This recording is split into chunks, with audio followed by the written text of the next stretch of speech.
So, I'll say again, my name is Janet Langsam, and I am the CEO here at ArtsWestchester, and welcome to our home, which is called the Arts Exchange. When we first took ownership of this building, there was pretty much nothing down here but an empty Macy's department store next door.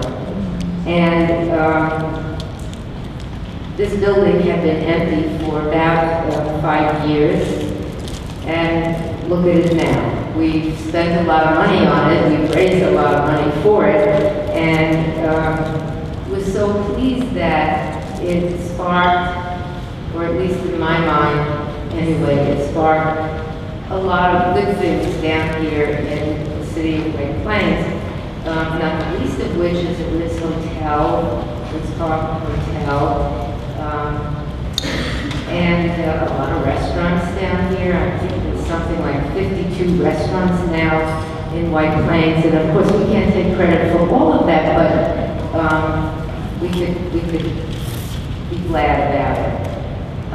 The exhibition surrounding you is an exhibition called Placemaking, Re-envisioning White Plains, and our curator for that exhibit is Naz Monroe. Naz, say hi to everybody, who did a wonderful job in, what was that? In curating this exhibition. And what it is we've been down here 12 years in White Plains, and we looked around and we said, wouldn't it be really wonderful if the environment in White Plains was a little more imaginative. So we asked 25 artists what their ideas might be. We cordoned off in our minds a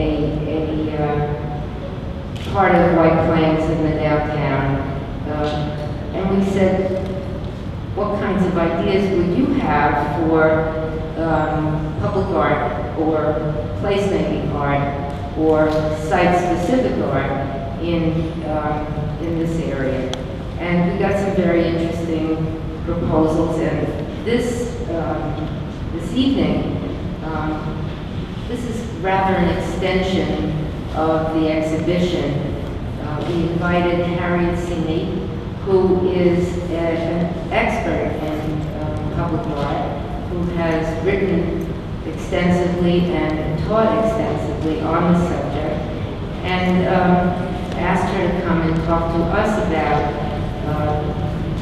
the subject of placemaking and public art.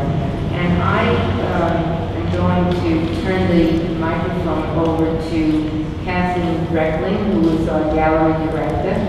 Kathleen, where are you? To introduce Harriet to you. As part of this program, we've invited, there's an awful lot of public art in Westchester, which may be known or may not be known. There probably are 20 MTA train stations that have art in the train stations. Did you all know that? Not really, huh? There's a new one about to be, what should I say, kicked off at the Croton Harmon Station.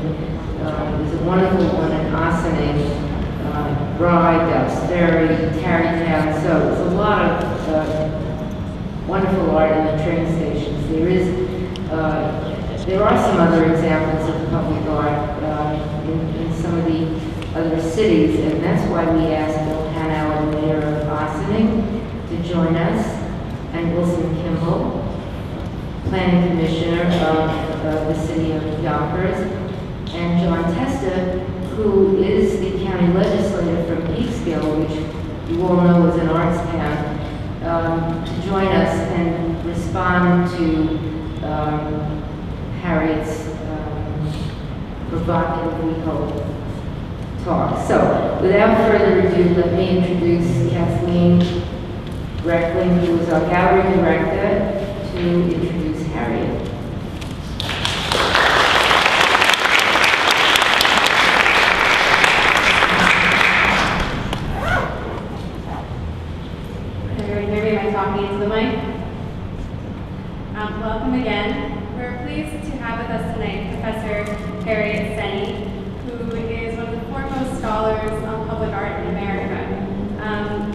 an outstanding academic whose work is cited across the board by her fellow academics.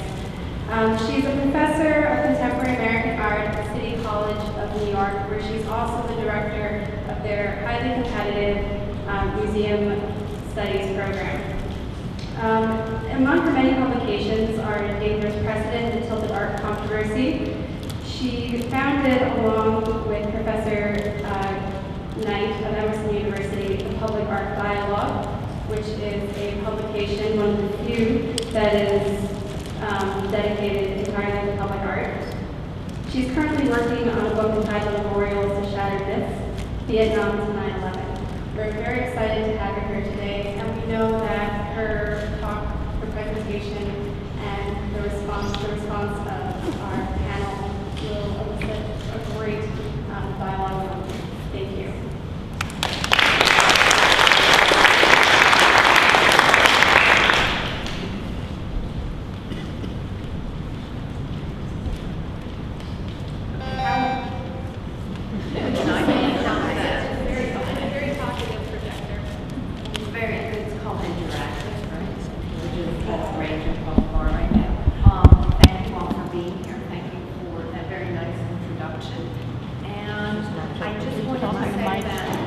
Would you talk into the microphone? How's that? No, you have to move up, put your mouth on it. How's that? Okay. Wow. Closer even than that? No, that's good. How's that? Perfect. Yeah. I gotta tell you folks, this is really uncomfortable. Is there a way for me to pick this mic up out of here and hold it that close? Because this feels like...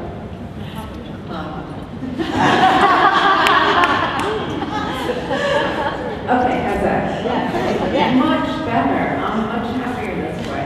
Okay, I wanted to say that one of the thoughts that I had as I was putting this talk together was the question of what public art can do for a community.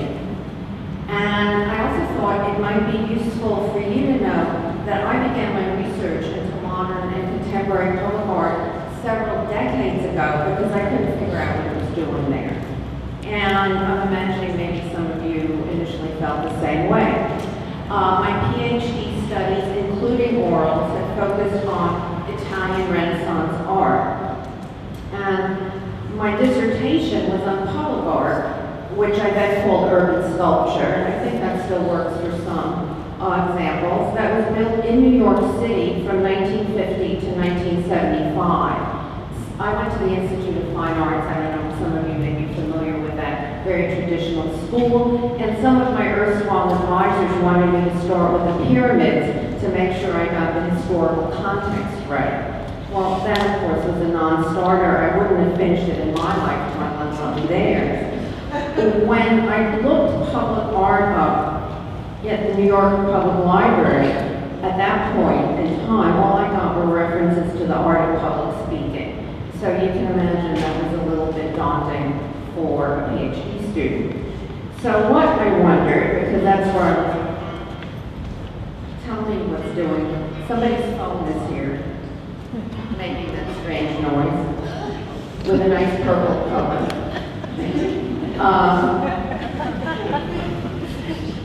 Okay. So I was working down on Broadway at the time. I was doing systems analysis and computer programming. This is another mind. And I wondered, what was that red cube that you were looking at by Noguchi all about, and why was it there? What I'd like to do tonight is begin with a reminder that public art is no one thing. And you can see that exemplified in the exhibition that's all around us. It has evolved from a commemorative generic column or a general on horseback to include abstract sculpture, landscape or urban design elements, social interventions, or even temporary spectacles. But whatever shape it takes, public art seems to attract controversy, almost like Velcro.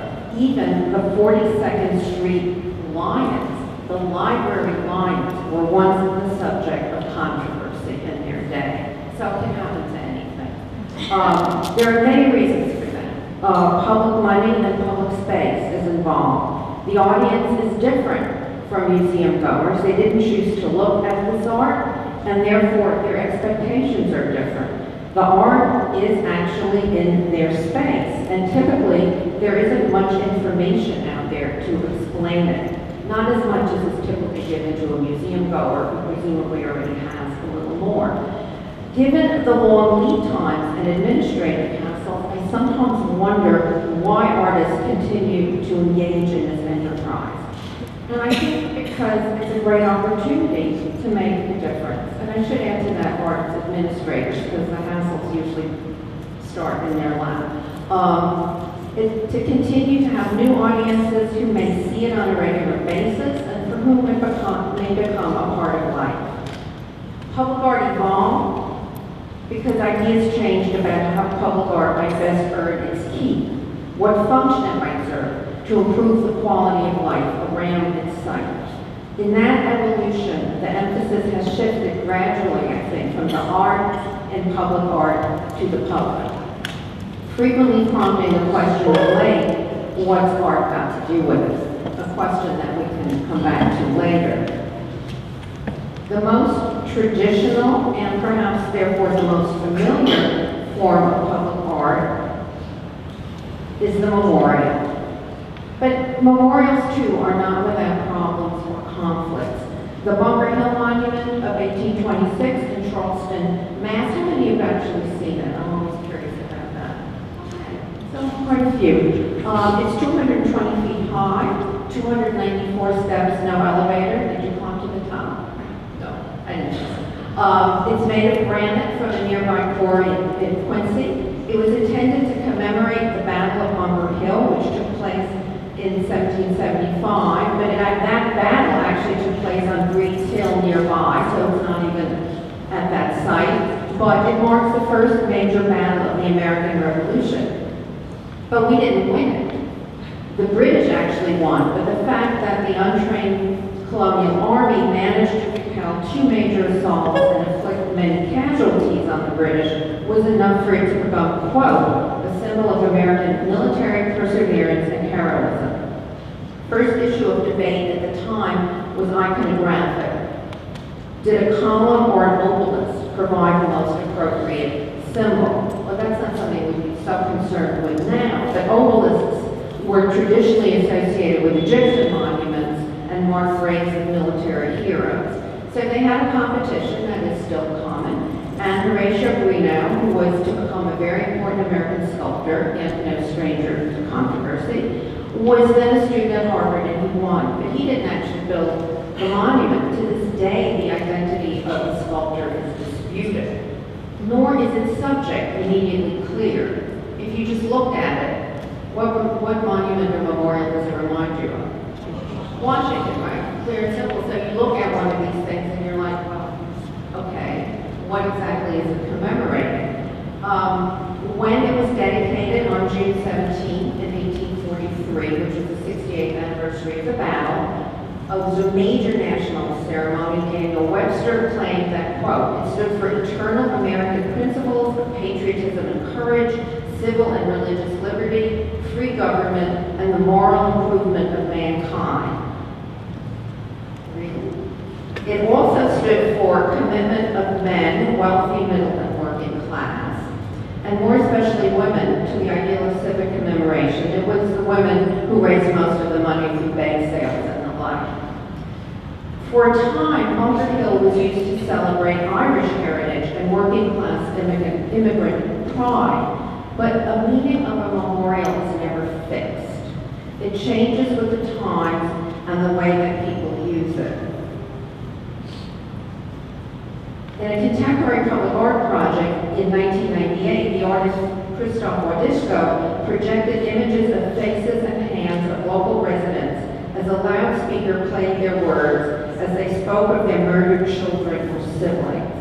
So the artist tried to, in these are his words, transform the gendered nature of the monument, which was intended to mark a very masculine wartime concept of sacrifice.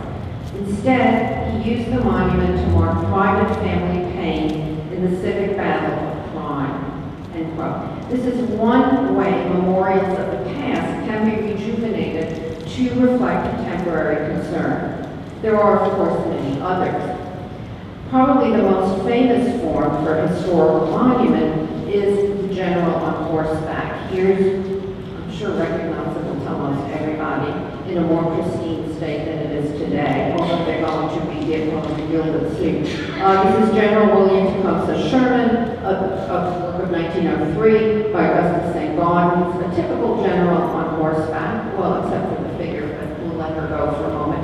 Located at Grand Army Plaza on 58th Street and 5th Avenue, the architectural base was by McKinney and White, so all blue chip artists and architects involved. St. Gaudens, considered the best sculptor of his time, actually trained originally as a carver of cameos. I always find that an interesting kind of transformation. He considered Sherman his ideal of the American military hero, but his addition of that figure of victory to a general on horseback, that was something new.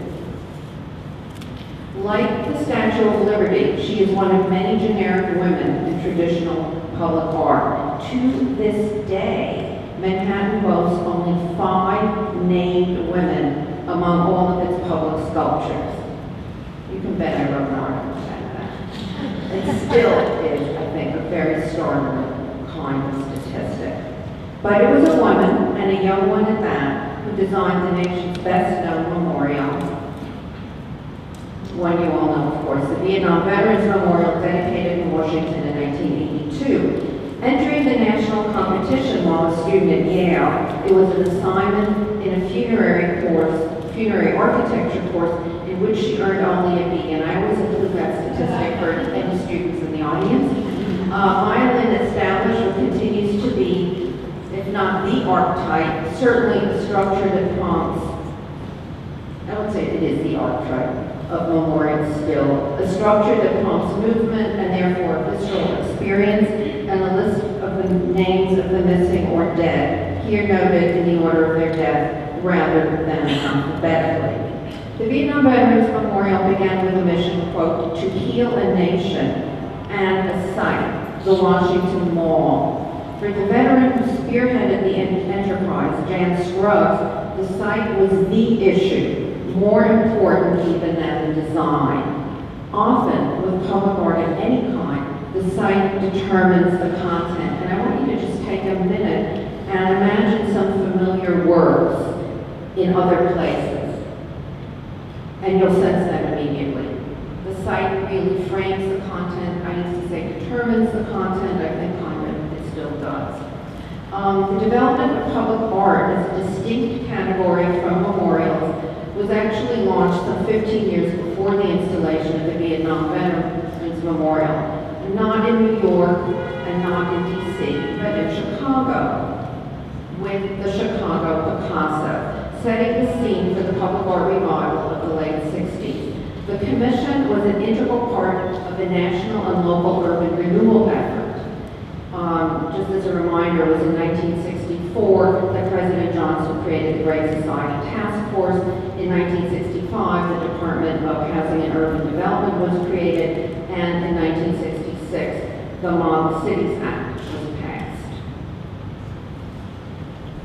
Coincidentally, in 1961, New York City passed a zoning resolution that became known as the Plaza Law, which provided real estate bonuses for open space. So if you provided open space, you could build higher. This led to the proliferation of so-called plazas that subsequently became the sites of public art.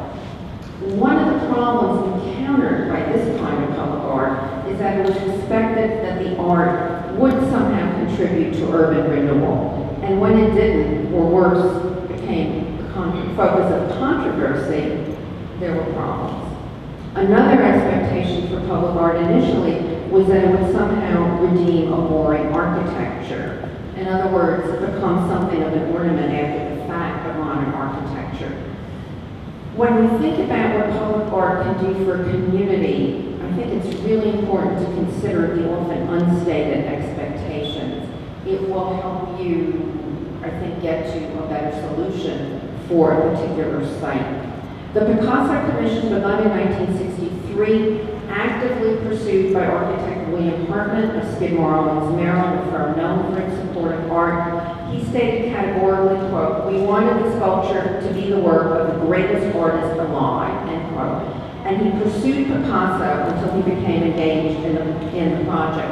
Keep in mind, Picasso does not typically, or hardly ever, take commissions, and he'd never been to Chicago. We wouldn't do it that way today. But the idea here was that the greatest artist alive would create the great work of art, and that's what public art should be. The work was paid for by private foundations and supported by the very powerful Mayor Daley. When it appeared, many didn't know what to make of it. Understandable. It was compared to a baboon, a bird, a phoenix, a horse, a seahorse, an Afghan hound, a nun, Barbara Streisand, and a Michael Feldman. That's my favorite. A lot of these looks-like comparisons make visual sense, but not in an art context. And to this day, public art is rarely analyzed the way museum art is. But in 1977, in an article that appeared in Art International, a decade after the Chicago Picasso was installed, an article by William Chappell demonstrated that the figure was actually the conflated image of Picasso's then wife Jacqueline and their pet Afghan hound Kabul. So all those looks-like things weren't so far off after all. In spite of this personal content, the work became over time identified with Mayor Daley's Chicago. When local teams win, it sports the appropriate headgear. When the mayor died, a cartoonist depicted the sculpture shedding a tear. In 1997, at its 30th anniversary, an article in the Chicago Tribune announced, "Chicagoans still do not know what to make of it, but there's a difference now. They like it." And or I would argue, they feel it is theirs. They've kind of adopted it. An even greater sense of civic identification occurred with the Grand Vitesse, or the Grand Rapids Calder of 1969. This is the first sculpture commissioned by the National Endowment of the Arts Art and Public Placemaking program, and came about as a result of Henry Galzauer, who was then working for the NEA, visiting with Nancy Molnix, who was on the board of the local art museum and a great fan of Calder's work. The work was commissioned, but not without controversy, because at the time, Calder lived and worked in France, and his abstract style was not embraced by locals unfamiliar with it, and that included President Gerald Ford. And perhaps most importantly, it replaced a fountain originally planned for that site.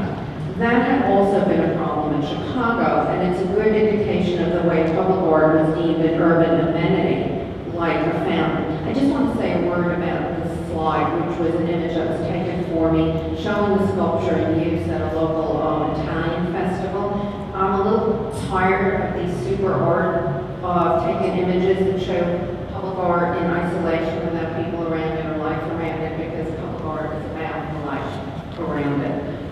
Eventually, after a huge PR campaign, the work was embraced as a civic logo, both on stationary and garbage trucks. The plaza was eventually renamed Calder Plaza, and one of the city's major cab companies is called Calder City Taxi. Souvenir shops, I've been to Grand Rapids, I know this is true. Souvenir shops sell t-shirts with the sculpture's image, and postcards feature it along with other architectural attractions. Without doubt, the Grand Vitesse sparked a cultural civic identity that remains in place to this day. So, the public art revival of the late 1960s initially took the form of works of art by famous artists. The practice of placing the emphasis on the art in public art was seriously challenged by the controversy surrounding Richard Serra's tilted art. And I'm showing you this image because this was a view from the buildings above it, and it doesn't look nearly so hostile and intimidating as it did to many at ground level. It was Serra's idea to make the sculpture site-specific, that is, designed specifically for that site, and to incorporate a powerful visceral experience that he saw as a critique or challenge to the government that commissioned it. Installed in Federal Plaza in Lower Manhattan in 1981, it was removed 9 years later for a multitude of reasons. Without going into the complexities of the case, Tilted Art continues to serve as a signal that this kind of public sculpture, by that I mean single object art sculpture, had to change. And change it did in a number of ways. One way was to become more friendly, to consider the viewing public in inviting ways. So Anish Kapoor's 2004 Millennium Park Arch in Chicago at AT&T Plaza, this is a huge sculpture. I think you get some sense of the scale, but just to be sure, it's 66 feet long, 33 feet high, 12 feet wide, because these images are stored. You can stand underneath it, touch the surface, and see your reflection and that of your surroundings. Inspired by liquid mercury, it appears weightless because of its reflective surface that changes constantly. Actually, it's really heavy. It's 110 tons of forged polished stainless steel. What Kapoor wanted to do in Millennium Park was make something that would engage the Chicago skyline so that one will see the clouds kind of floating in and those very tall buildings reflected in the work. And then, since it's in the form of a game, the participant, the viewer, will be able to enter into this very deep chamber that does in a way the same thing to one's reflection as the exterior of the piece is doing to the reflection of the city around it. This is a piece, by the way, that I've never heard anybody say a negative thing about, and it's a super big abstract sculpture. Even earlier, Klaus Oldenburg had taken a less serious approach to public art. Clothespin installed in Philadelphia in 1976. Although Oldenburg had been thinking about the clothespin for some time as an interesting form of architectural possibility, he also associated it with Philadelphia, the city of brotherly love, because Brancusi's sculpture of the Kiss was in the Philadelphia Museum of Art. What an interesting association, right? But one that would be not accessible to most passers-by. The kinds of information that should be provided to public artworks and how is an ongoing subject of debate. But I really believe that public art can do more for its community if you give its primary audience some of the information those who sit on selection panels are privileged enough to hear. They don't have to read it if they don't want to. More recently, other sculptors have taken a comic, even whimsical approach to public sculpture. Lawrence Argent's I See What You Mean, a project in 2006 for the Denver Convention Center, is a 40-foot bear made from composite materials. The finish is a polymer concrete, but its appearance is similar to that of lapis lazuli, which is a very precious metal. The bear appears as if it's pushing its nose and paws against the glass of the building, attempting to peer inside the convention center to see what is happening. Oops, sorry. How do I get back?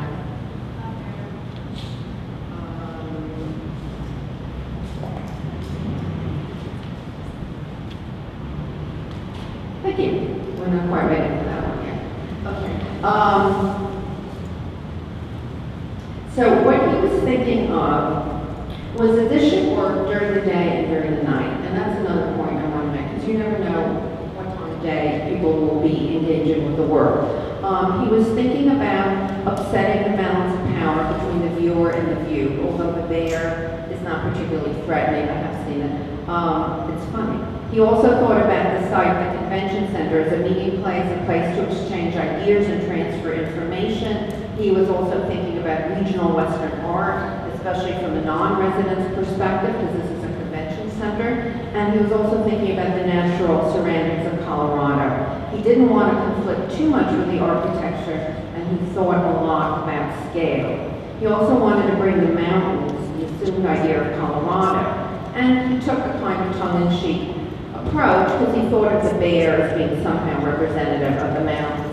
I don't think all that, I mean, it's interesting, but there's nobody who doesn't get this right away, you know, or at least respond to it in some kind of direct form. Now we're ready to move on. Tom Otterness makes public art accessible in a slightly different way, using cartoon-like figures and adding an element of narrative. I just want to interject that we're a long way from General Sherman here. He installed Life Underground in 2001 at the 14th Street 8th Avenue subway stop in Manhattan, and it includes both single figures and narrative snippets, like the alligator emerging from a manhole cover to grab a man. Rather than a single monumental object, Otterness's public sculpture consists of a multitude of animated characters spread over a site, invoking a miniature world that coexists with ours, but only on a smaller scale. In a very moving aside to a review of public art in New York City, a local art critic wrote in the New York Times that after receiving chemo treatments at a then nearby hospital, he would make sure to sit next to the Otterness figure on the bench while waiting for a train to take him home because it brought him comfort. It's really important to realize that public art, one of the many benefits it has for a community, are often personal in ways that we may never know. Okay, I know which makes it hard for the administrators who have to justify the expenses if these are invisible benefits, but I think their importance is immeasurable. In addition to sculpture, another public art paradigm has tried to bring the natural world into an urban environment or capture some of the elemental forces of nature for public enjoyment and contemplation, thus addressing an urban design need in a different way. Nancy Holt used natural elements in stone enclosure, rock rings, a work of the late 70s at Western Washington University in Bellingham. 2 concrete stone walls made of local hand-quarried schist are punctuated by 4 arches that she thought of as doors and 12 holes that she thought of as windows. The arches are aligned on the north-south axis, calculated from the North Star, in a manner that Holt compares to, quote, the way the Northwest Coast navigators plot the course of their ships. Thus, the work relates to a point in the universe, the dead center, the true north, and so becomes astrally fixed on Earth. In other works, she includes openings that frame the sun on the summer and winter solstice. Again, not that you would know any of this by just looking at it, and why it would be so nice to provide this information for an audience. Ellen Zimmerman makes public art that is intended to create what she calls a place apart. Terrain of the mid-80s at O'Hare International Airport in Chicago is surrounded by a network of airport roadways. This is really hard to find. I had to call Ellen when I was at O'Hare and say, so where exactly is this? It's in the midst of an undistinguished complex of hotels and offices. The central space consists of a paved area punctuated by 28 boulders moved from their original location by glaciers. She used an erratic placement and a long irregular crack in the pavement surface to suggest massive land movements associated with glaciers. Eccentrically shaped pools have counterpoints in the areas on either side of the main plaza. The lower section has a pond and pebble paths, while the more densely populated upper area contains 2 ponds surrounded by trees, flowers, and ample greenery, forming a more private and sheltered space. When I saw it, a family of ducks had taken up residence in one of the pools, and you would rarely expect this in such a concrete, heavy area, but there they were. As this landscape approach to public art evolved, artists were sometimes asked to create works that would help stop land erosion or other debasement. Patricia Johansson included references to local flora and fauna in Fair Park Lagoon, a work of the early 80s in Dallas, Texas. Its form is based on examples of local plant life. Since named a National Historic Landmark, this extensive sculpture stems erosion and, let's see if we're there yet, and places the viewer directly in the natural setting while also providing shelter for a variety of wildlife. Specific microhabitats were designed as living exhibits for the Dallas Museum of Natural History, and that's the building that you see in the background there. One of the functions of Pat Johansson's sculpture was to provide seating. And in that, it's linked to another kind of public art, or another face of public art, one that's intended to have a specific use. Typically, I should say, more associated with design than art, which is not to imply that art does not have a use, or that design is not art. George Sugarman attended his Baltimore Federal of 1975, located outside the Federal Building in Baltimore, as, quote, something the public can stroll in and sit upon, something they'll feel comfortable with. However, the judges who inhabited the building, however, saw it as dangerous, a security threat, something that rapists could hide in. With tilted art, the security guard worried that it might deflect bombs. Sugarman's sculpture, however, survived its controversy. It's interesting that public art is often perceived as dangerous, and that's something we can go back to later as well. While Sugarman always considered his sculpture primarily as art and wanted it to be seen that way, Scott Bird created work that is intended to look primarily like street furniture. His untitled piece of the mid-80s at Equitable Life in Midtown Manhattan was his first corporate commission and a good example of the furniture/sculpture tension that most of his works incorporate. Clearly a welcome addition. I can totally attest to the fact that, weather permitting, it has always been used. Under the model of public art as useful urban amenity, some artists also created larger architectural elements. And I'm including this, we should think as big as possible, if it's appropriate. Siam Rajani's Irene Hickson Whitney Bridge links the Minneapolis Sculpture Garden at the Walker Art Center to Loring Park on the other side of the highway.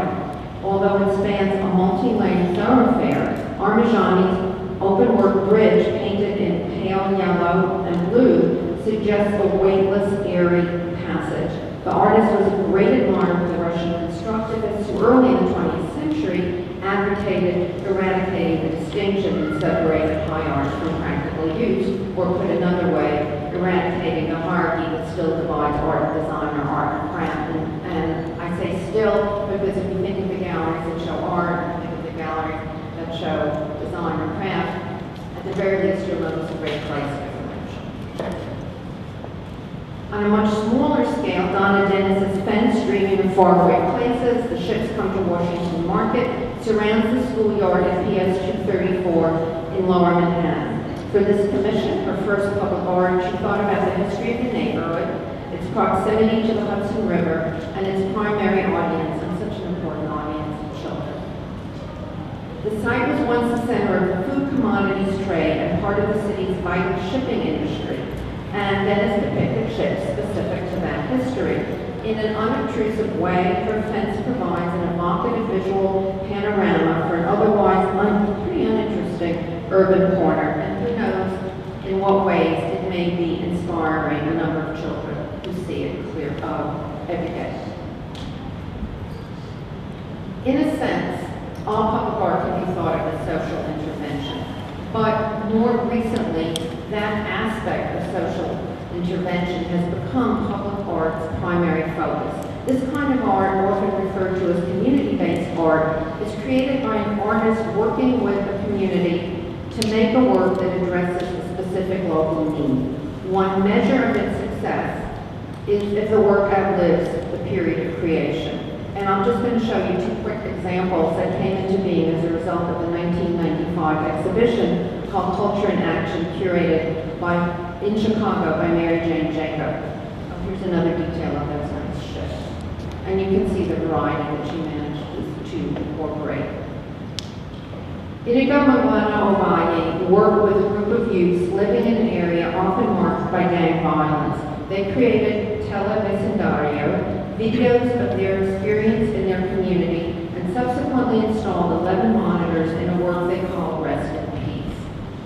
Described as a temporary cemetery in memoriam to youth who had died in gang violence. The opening was a block party where people were able to watch each other on TV. The project continued locally under the auspices of a local agency. A Chicago-based collaborative consisting of 4 alumni of the Art Institute of Chicago, working with Flood, a volunteer network for active participation in healthcare, to create a hydroponic garden to produce food for people with AIDS. According to the artist, the garden can be a useful metaphor. not for direct medical treatment, but for caretaking of the social body as a personal and shared responsibility.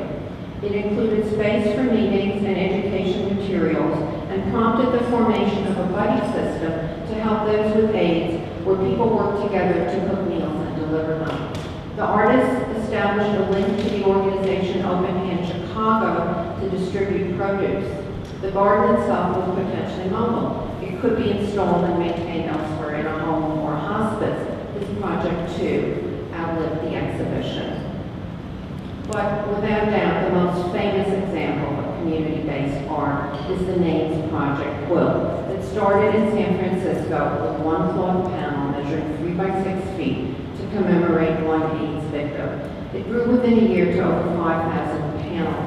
You see it here when it was displayed on the mall in D.C. in 1989 when it was comprised of 10,848 panels. Today, it's so large it can no longer be exhibited in one piece.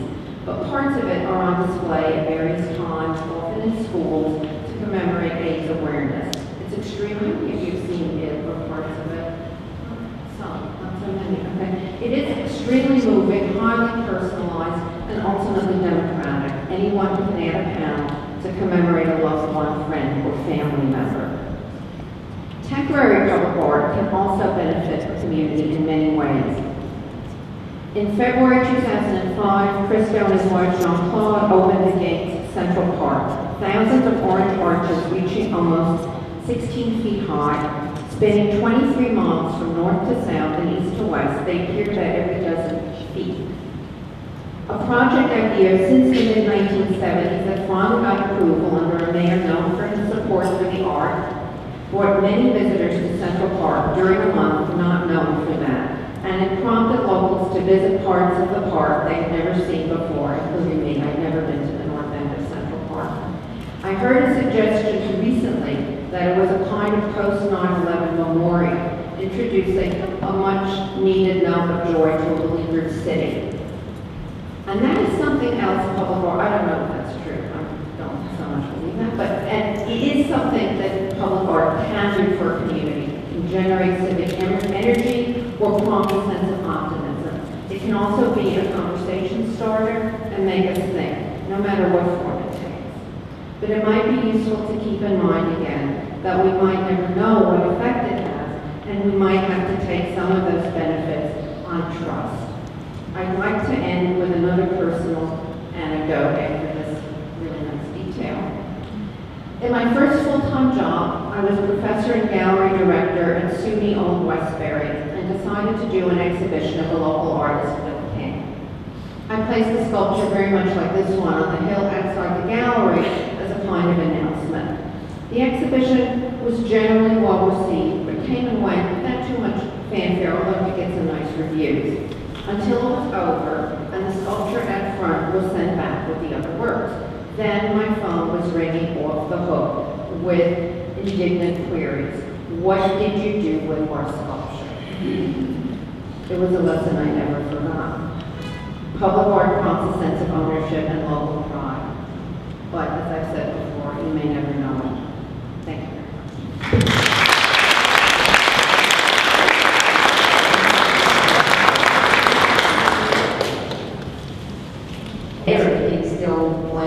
He still became our art city.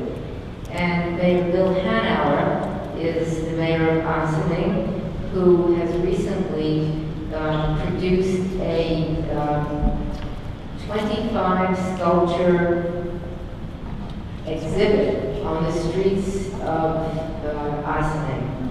So where's Joanne? I don't know. Joanne, how many minutes does each one get, and how is this going to work? Thank you. Wonderful presentation. Good evening. I prepared some remarks that I hope will speak to many of the points that Harriet made earlier. 2013 marks the bicentennial of the Village of Austin, a community praised by Westchester magazine as the best in the county to view historic architecture. As part of the celebration, we've installed a juried outdoor exhibition of significant contemporary and all but one abstract monumental sculptures, which we have named Placemaking in 3D.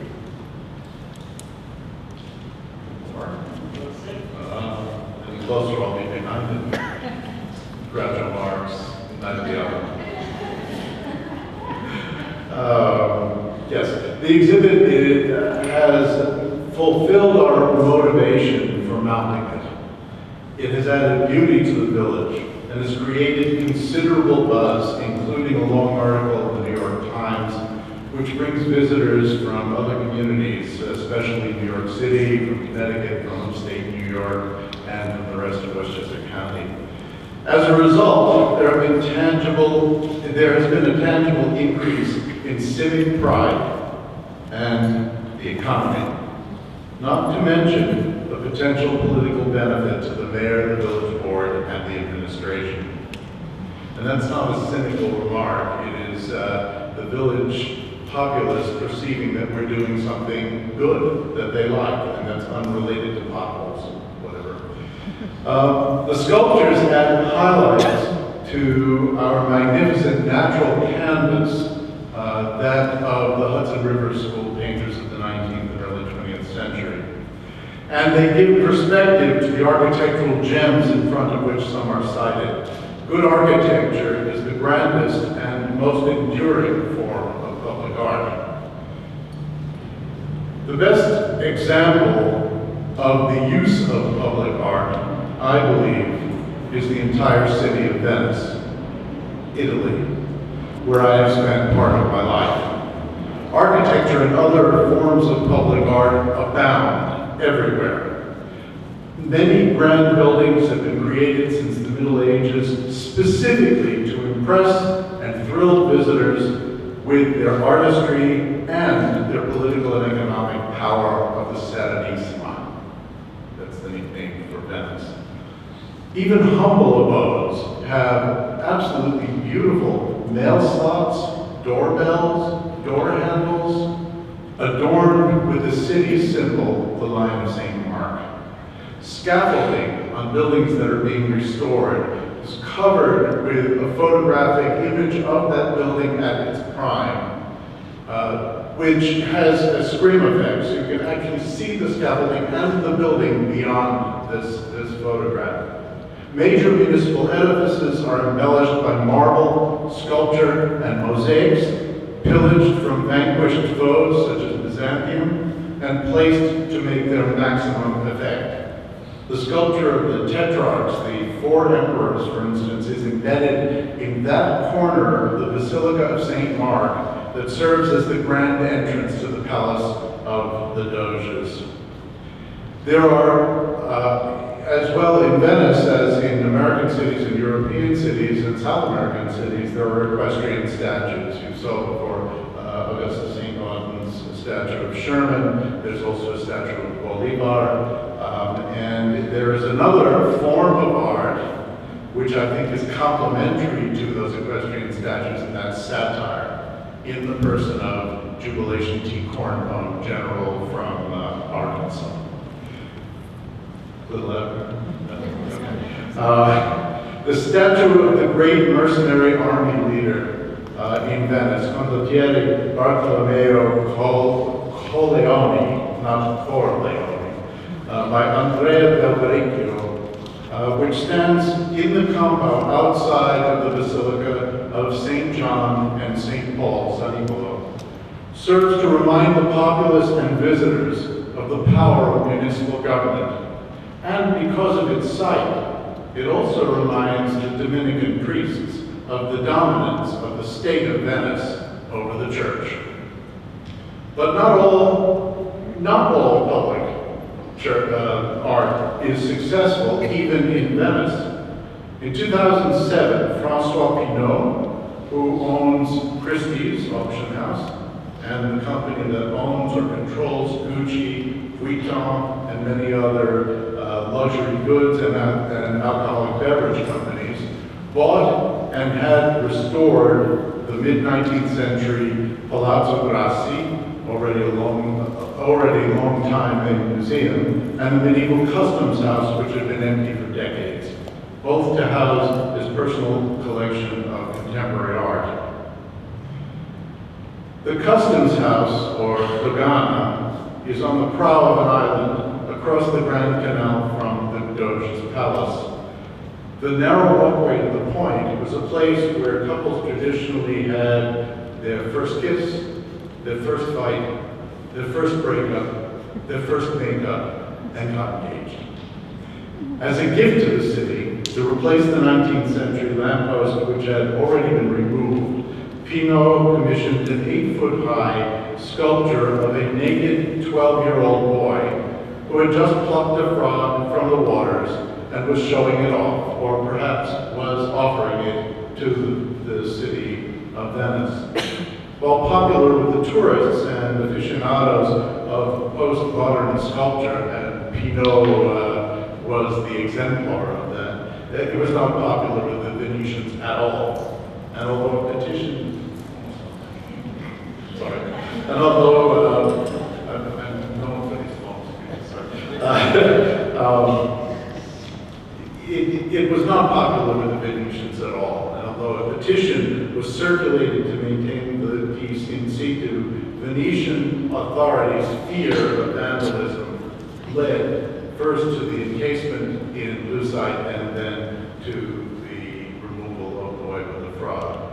The installation was of Boy with the Frog. The installation of Boy with the Frog was covered by the New York Times in June of 2009, and its removal into storage by the same reporter in the Times in May of 2013, 3 days exactly before the opening of Placemaking in 3D. We have not had, nor do we expect, any vandalism.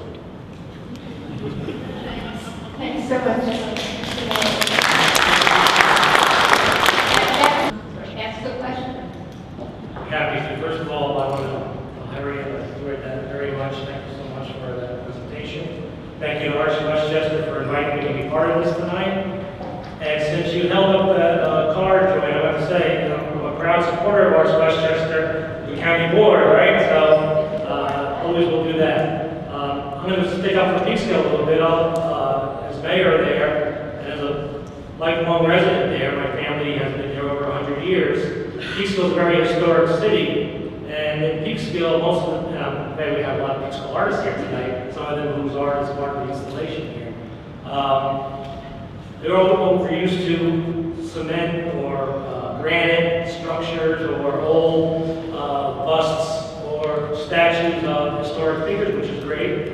We are very proud of our history, but back when the artist movement started happening in Peekskill, when it became known that Peekskill was looking to change its focus in its business district and its downtown especially, as the malls were taking all our business away, it became an economic issue.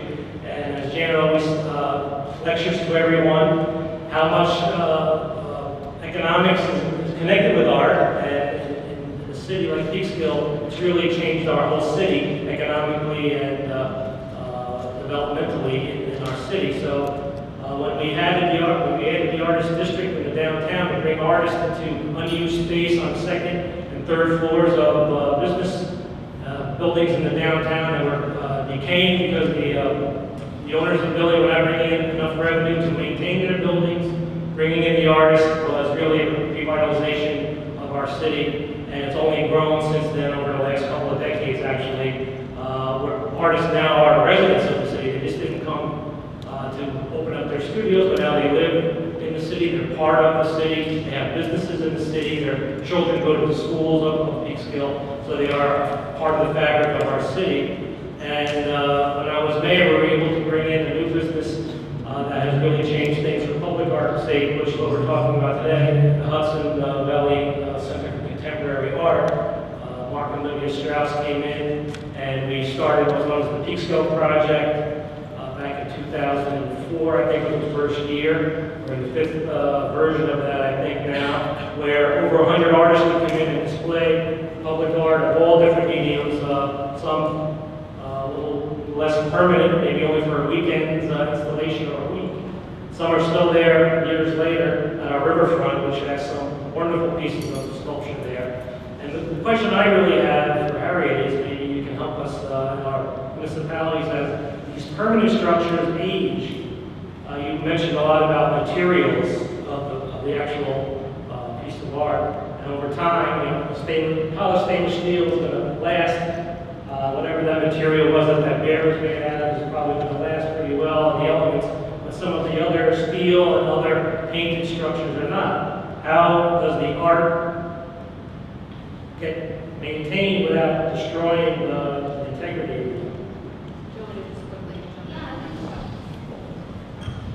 There are two things that I always advocate. One is that you put a conservation element in your budgets, and the other, that you put an education element in your budgets. I know the budgets are already really tight. And then also, there's a way of keeping the artists involved or their stay, just to have them come back and inspect it every few years. But I think that conservation, I think, is a really important point. And there is this organization called Save Our Sculpture, SOS, and they have a lot of good ideas. And there are grants out there. Philadelphia recently got a grant to conserve Nelson, whose work is notoriously not so stable.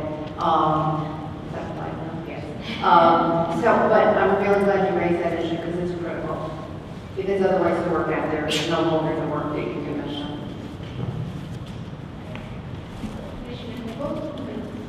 Hi, I'm Wilson Kimball from the City of Yonkers, and I want to thank you for inviting me here tonight. Mayor Mike Spano and I kind of have a similar vision on public art, and that is it should be aesthetic and add to the placement of where it's located in the neighborhood, or in the current case, we're putting a number of sculptures along the Esplanade, so the Hudson River and the Palisades are sort of in front of you, and the artwork is behind you, and you turn around and you get to see artwork in front of you, and the Palisades are behind you. And he's committed to that, as well as to obviously the economic driver that is art and cultural tourism. And I see in the exhibition that Haifa Ben Kadi is represented and Jerome Harris Harriet. And those are two artists that we've installed in Yonkers, and Haifa did a beautiful mosaic in our daylighting of the Sawmill River, which has been an economic driver. It's helped to regenerate the downtown. It's brought residential buildings, in literally the hundreds of millions of dollars are being built around it.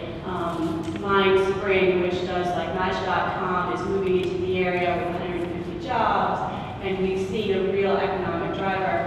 But I'm going to ask a question actually, Harriet, because you showed some images from Tom Modernist, and there's Tom Modernist at Ridge Hill, which is really great. It's a slide for kids, and it's really clever, and I'm a big fan of his. But when I worked at Battery Park City, where he also has art installed, he wanted, as I was leaving Battery Park City, he wanted to donate 2 lions to the public library that opened there. And what came out was that when he had been an art student, he had shot a dog that he had adopted from a pound and videotaped it as sort of a performance art piece.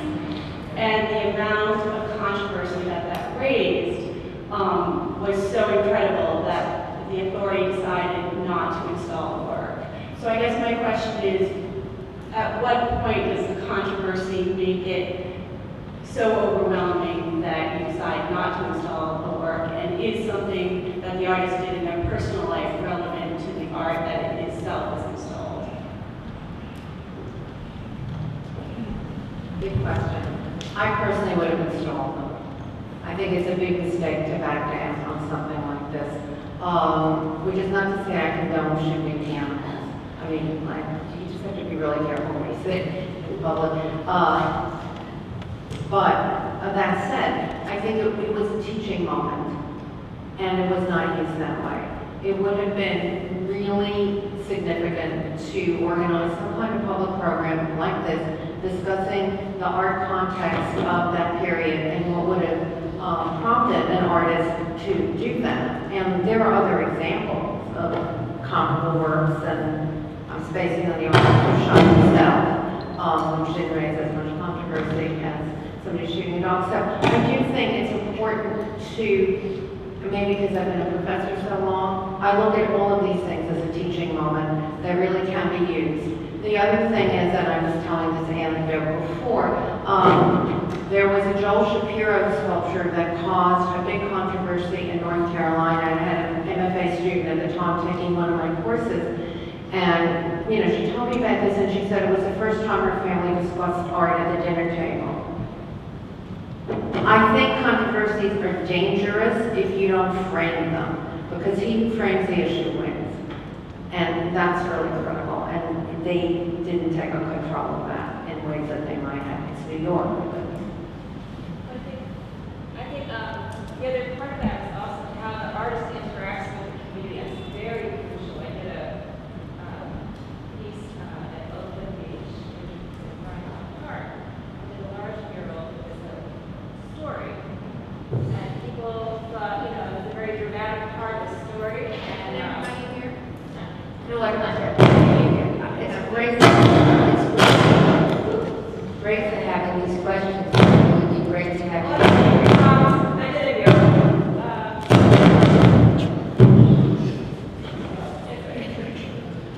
Maybe you should stand. Maybe you should go.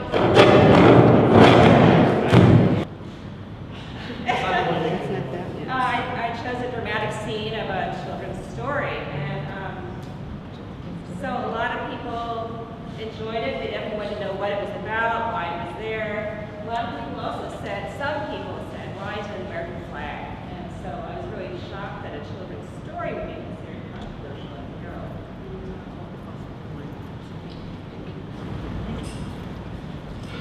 I didn't want to intimidate you. I could see some people go.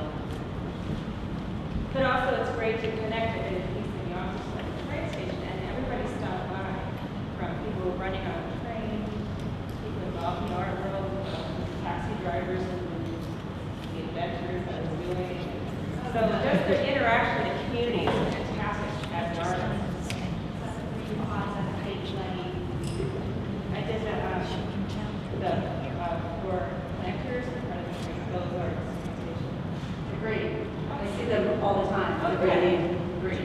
And educational, because you learn that Leo Baekeland invented clay light in Yonkers, which is like a decorative art, right? Jewelry, stuff like that. In one of Diego Rivera's murals for Rockefeller Center, there was a portrait of Lenin. There was a portrait of Lenin in one of Diego Rivera's murals for Rockefeller Center, which miraculously overnight was chipped away when he refused to move it. But there are portraits of others that I'm curious as to why they weren't removed because of the political feelings of the time. Thank God they weren't removed. Is that a question? No, it was just a Ongoing conversation. yeah. Don't you come up and use the mic, Was great whether or not a person's personal beliefs should have any effect on their art. And I said that's a tricky question, and you can't have both words.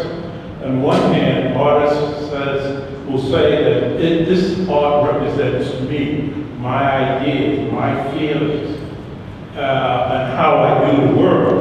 And then you turn around and say, how you view the world has nothing to do with your art. You can't have it both ways. So either your art reflects you, and you are part of that piece of art, or you're not. But you can't say in one case I am part of it, in another case I'm not. You know, I totally agree with that, but that was a historical example, and there's no way Tom Otterness would shoot a dog to death. And I think, you know, we've all had youthful mistakes.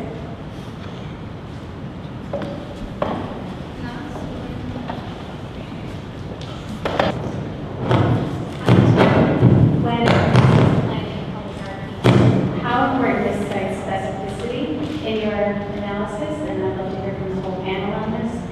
You brought up the the example of Picasso, who had never been to Chicago, versus Donna Dennis, who looked very closely into the history of Lower Manhattan. You know, there are lots of different ways that something can be site-specific. It can be so, just briefly, aesthetically. It can be so historically, as Donna's piece was. And in general, I'm kind of a fan of that, at least considering the site. But in an urban area, such as New York, the site doesn't stay the same. So how specific a piece may be to that site may change over time, and that's just something to keep in mind, and, you know, we may be a little flexible in how we think about it. There was a question. Oh, I'm sorry. When we chose the sculptures for our exhibit, the jury looked at almost 80 pieces, some of which were pencil drawings and some of which were fully constructed pieces and some were being constructed at the time, and had not really determined the sites.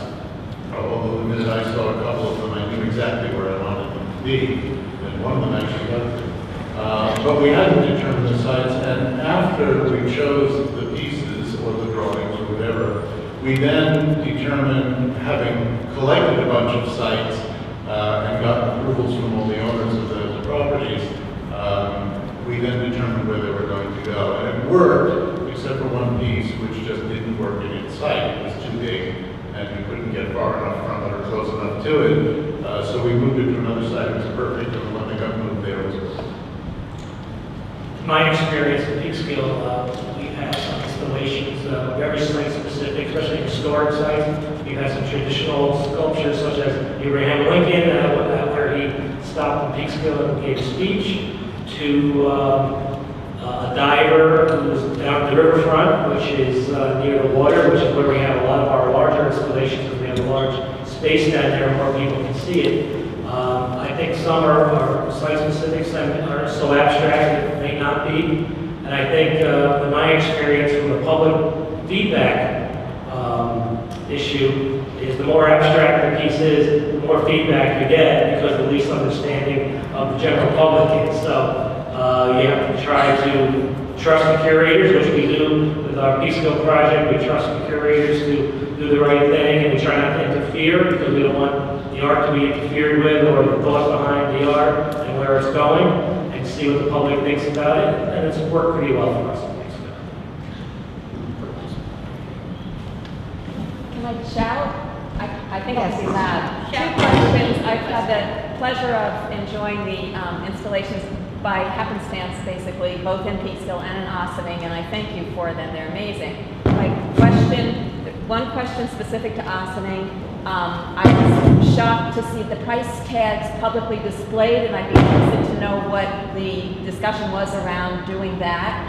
I was concerned it might invite vandalism, if nothing else, but that was, I thought, interesting because they're very expensive.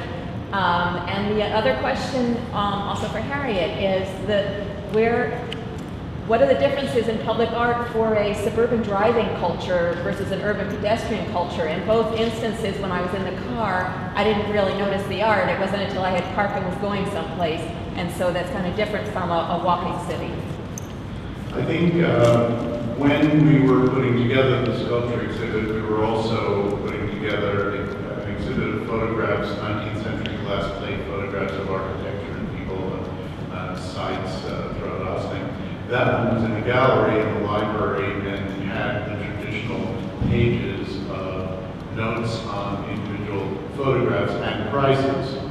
So when it came to doing the outdoor exhibit, that question did come up, and he came up with the artists as well. They wanted people to know that these places, that these were for sale and that they weren't inexpensive, but most of them, although expensive, weren't outrageously expensive for what they were. There was one that was extremely expensive in terms of all the others, and people know her work across the country and know that it's extremely expensive. They wanted, at least the ones that we spoke to, and I don't know that all of them were, wanted the price on the lists that were there. There are two that may be sold, that is, the artist is in contact with. There is a family with an estate upstate with a lot of large pieces of sculpture on their lawn, and they're interested in doing this.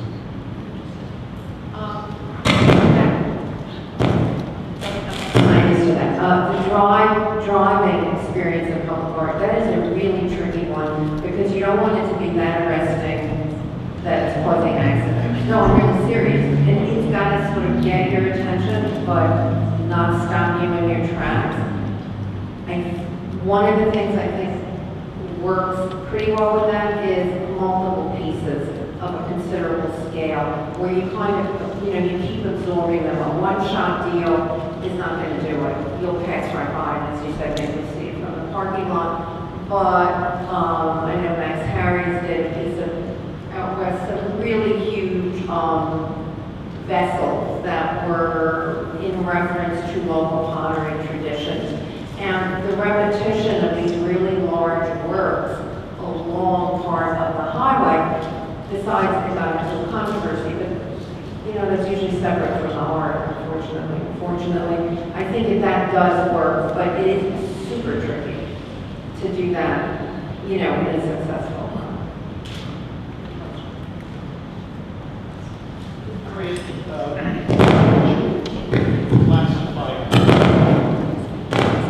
How would I classify graffiti was the question. I think that, give me some choices. For example, there is Harriet thing on that. Right.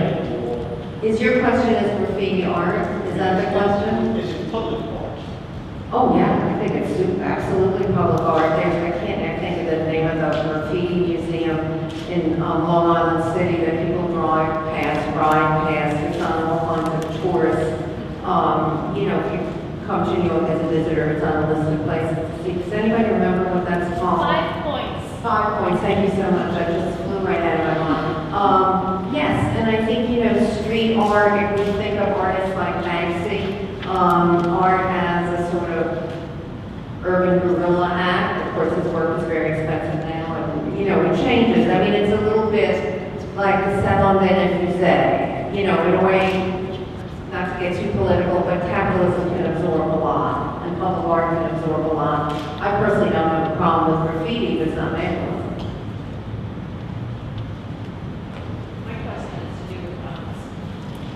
My question has to do with Smithson and the Great Spiral Jetty, and how you determine a piece like that, and art, and how it deteriorates or changes over time. And was it considered really a public piece of art for him, or for him at the time it was done? And how was it meant to be viewed?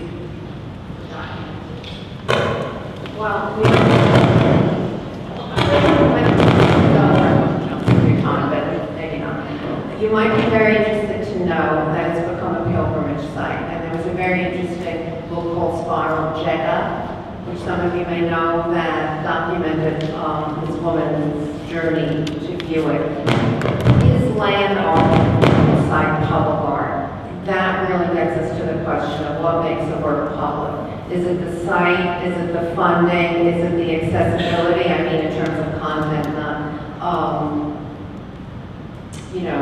physically. I mean, I think where so many things right now are so accessible over the internet, which is not the case when Smithson did it. I mean, what Smithson and the land artists were about was something very different. I mean, they assumed a kind of publicness, and their work was mostly disseminated through photographs. Nancy Holt took all those pictures, those fabulous pictures. She's a fabulous photographer. So how many people see the real work? How many people see it, the reproduction? See it on the screen? Is everything public now? I mean, it's a really good question. I just think there's not a really solid answer. I would say for me, because of the attention it's gone,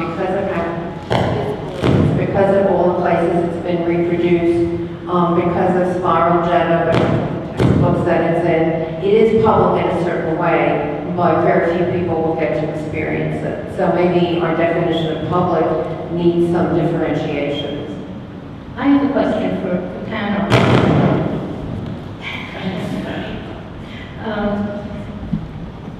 Legislator Tester mentioned that to trust the curators. And I wondered to what degree public input should be a part of the decision-making process. Who in the public, and what happens when there's some disagreement between what the public might find distasteful and what the quote professionals find interesting and provocative. So if you could just speak a little bit of that. Harriet, you mentioned some works that were disliked in the beginning and then became iconic. Love to hear different points of view on that. Right now, I'm sort of the curator through work with the Blue Door Gallery and other artists that I've inherited sort of their commission. And I get a lot of calls, some pro and some against. But I was at Direct Art City and I would have installed them. I was on the team that wanted to install it despite that because I think you have to be brave and art is about being brave. And when people call me and tell me that they think the art that I install on the waterfront is ugly or hideous or some of the other terms they've used, at least they've seen it and they're talking about it and they're talking to their friends and neighbors about it, and people may come to the waterfront because of that and eat in restaurants and see some of the art that they might not think is hideous. So, you know, I think that in that sense, I'm doing it with sort of some help, and I think you have to be brave and you have to be respectful of everyone's opinions and thoughts, but you can still agree to disagree. When it's the art is going to be installed in a public place, and it's a city-owned, in my case, the city or municipality owns the land or the property that's going to be on, of course, there's going to be discussion about it on the governmental level. You try not to judge the art for what it is, but you try to make sure that it's installed in a way that's not going to be blocking the people's area of view or walking or causing injury, because public art has to be considered for insurance purposes, and government's always worried about getting sued, so you have to be careful about that. When I say trust the curator, they work closely with the municipality in terms of public art on public land or public areas to make sure that everything is worked out ahead of time and they understand all the complexities that go into that. We've had a couple incidences in Peekskill over the years where things were a little touchy a couple times, but we got through them. Hurt a little bit here and there, but we got through them. Things took place and we moved forward. But overall, it brings people into the city. It brings a lot of vibrancy that wasn't there before. So you have to work closely with each other. I think for permanent pieces, permanent installations, you definitely have to have a lot of public buy-in. But for transient shows, like the one we have currently in Ossining, we had a smallish jury made up of a sculptor from Ossining who had not submitted. The president of the Ossining Arts Council, which has about 175 members now, which is extraordinary, considering they had about 20 members 5 years ago. The village planner, the village manager, and me, and some of us have some art training, and all of us live in the community. I talked about holding this jury for weeks in board meetings, and if people wanted to join us, they would have joined us. They didn't. Interestingly enough, they didn't. I didn't really get anyone. And after the exhibit went up, some extraordinary things. One woman called me and raged on about the ugly heaps of twisted metal that cost the taxpayers a fortune, which is not at all true. It was all money raised privately. But the ugly heaps of twisted metal I pointed out to her may not be her taste, but other people liked it. The other sort of surprising thing was in the first couple of weeks, I only heard comments about the abstract pieces, which, as I said, were all but one. And in the last couple of weeks, I've only heard comments about the one quite beautiful representational piece. So the people are speaking after the fact, and it gives us an idea of if we're going to do permanent things, how to go about getting that information. I just wanted to suggest two things. One is thinking about an architectural model where when you're involved in building construction, you ask the users of the building what their needs are and what their concerns are, and, you know, what they're going to be doing in that space. And then you take that information, and the artists hear it, and the people on the panel hear it, and you're involving the community of users, I think, in a very constructive way without getting into, you should choose the art.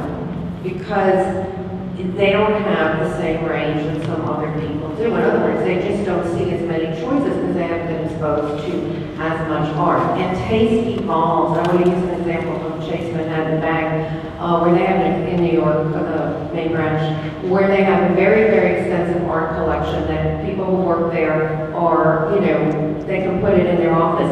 And when they're ready for something else, they can change it. And definitely, I've been told by curators of that collection, their taste becomes more sophisticated, more informed. So, you know, they may start out with something really simple, but gradually they start to see things in a more complex way.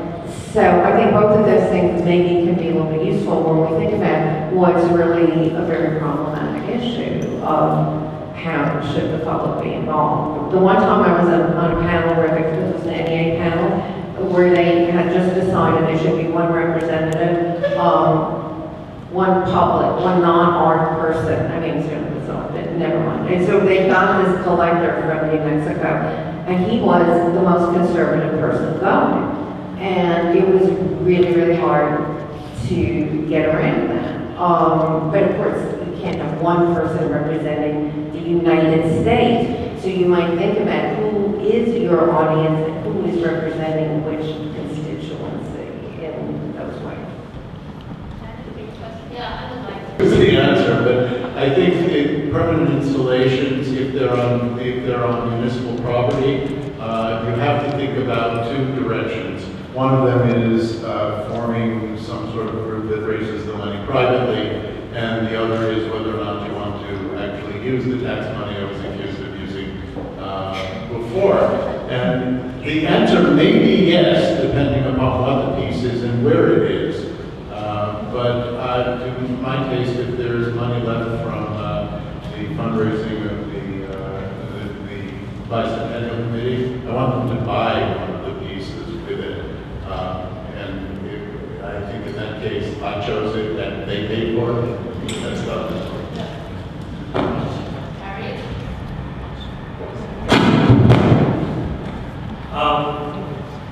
I think that's probably the crux of the situation, especially in public owned space.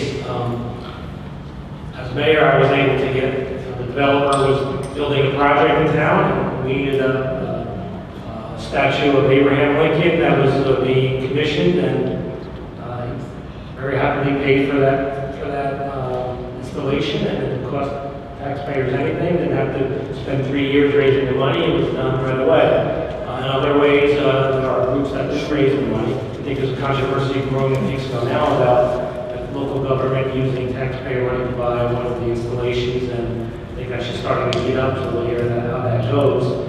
I think it's a touchy subject to use taxpayer money to buy public art, unless it's a commission through a historic event or something that the community will have a chance to voice their opinions on. I think, like Bill mentioned it, getting a group together, raising money, and I think that the government wants to do in-kind services to help install it or to prepare a site, like we did with the memorial for 9/11 in Peekskill. There was grant money that was raised from the state and some private funds, and what the city used the workers of the city for in-kind services, donated the area of the land, which is fine.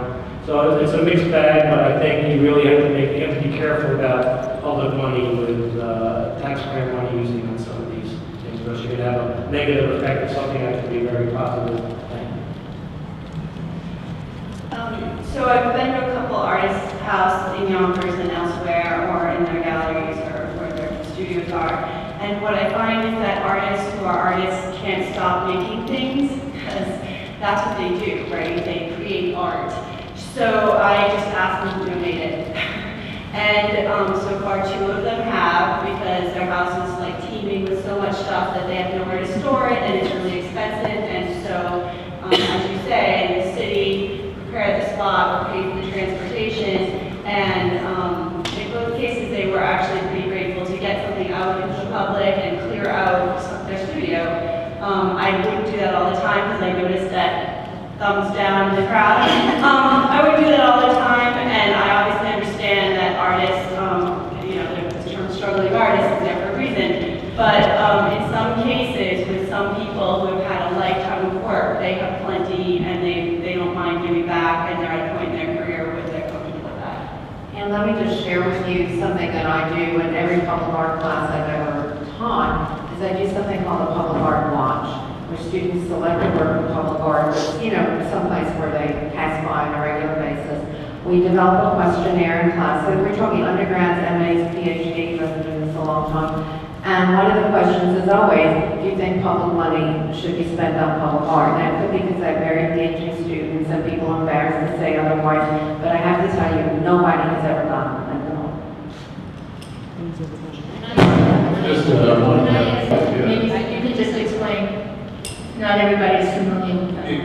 You are talking about from... Harriet can explain percent for art. Percent for art is where a percentage of the architectural budget is designated for art. That's it. And I think the critical issues become, you know, at what point does the artist get involved? One of the big problems with percent for art in the past for a number of artists I've spoken with has been that the architect builds the building, designates some spaces, and then says, put something there.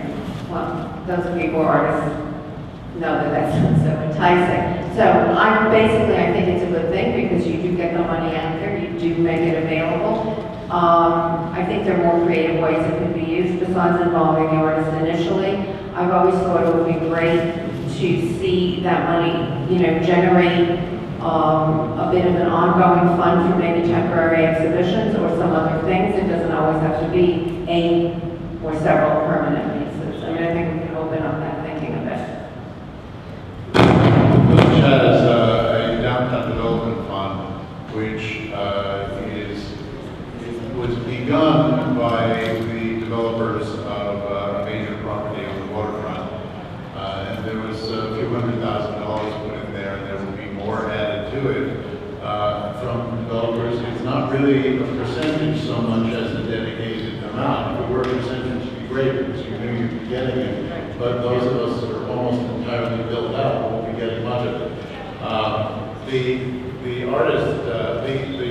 developer Martin Ginsberg is doing a project on the waterfront, and he has taken, since it is directly on next to the ferry terminal, catastrophe, he's decided in his site plan to add a very large arch.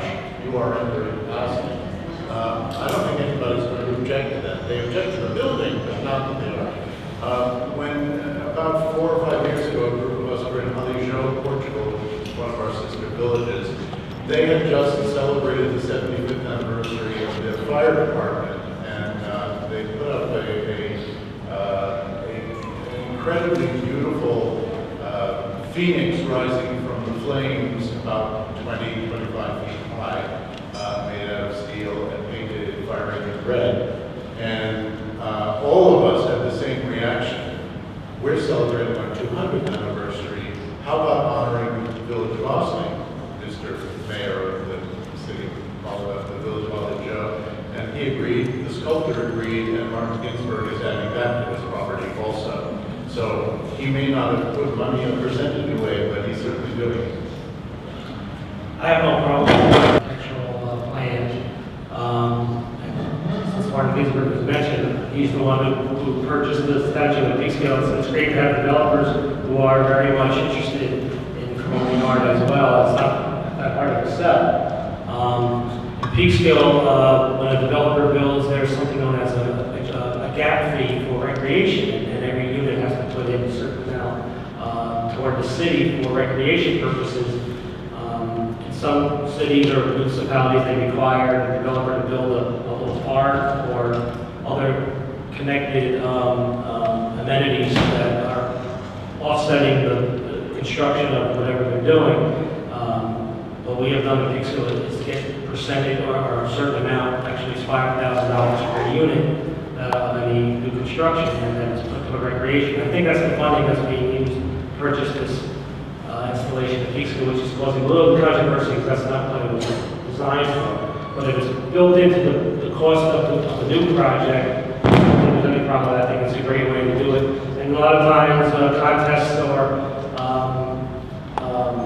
RFPs are put out to artists, and you have a number of different choices rather than just selecting one artist. In the beginning, you have maybe 4 or 5 to choose from, those who want to submit a model or a drawing of